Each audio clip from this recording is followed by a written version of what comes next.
បងអម្លេះទេព្រោះមានមេឃសាប់ថាអូនសូមស្នេហាពីបងព្រោះនោះឡង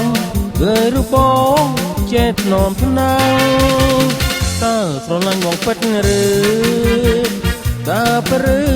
នួនឡងឬក៏សស្រីនឹងមិនឆោតបងឬស្នេហ៍ស្នងមានបំណងពិតណាឬអូ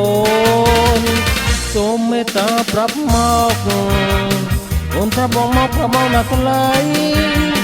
បើបានបងធ្វើប្តីរូបបងនឹងស្រីទៅគង់ចិត្តស្អីស្អីជាមួយគ្នា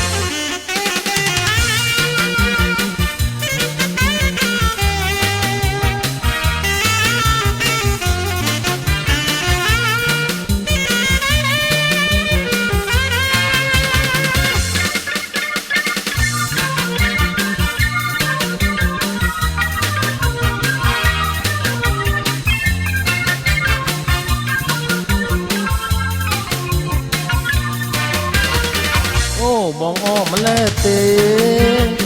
ប្រងមានមេឃសាប់ថាអូនសូមស្នេហាពីបងរួនឡងគឺរូបបងចេះថ្នមថ្នាងតើស្រឡាញ់បងពិតឬតើព្រឺ